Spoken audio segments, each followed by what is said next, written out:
Қарағанды су жауапкершілігі шектеулі серіктестігі өкілдерінің Шымкенттегі жұмыс сапары аяқталды.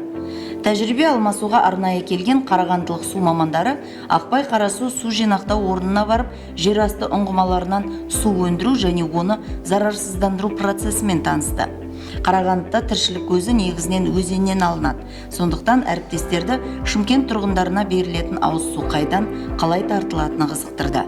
Өңірлерде стратегиялық нысандарда қолданылатын технология да екі басқа. Су жинау кешенімен танысқан соң су ресурстары маркетинг жауапкершілігі шектеулі серіктестігі бас директорының орынбасарларының қатысуымен қорытынды кеңес өткізді.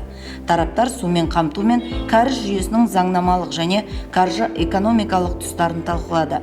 Ондағы күрделі жөндеу және қайта құру тәжірибесі бойынша да бірқатар сауалдар қаралды.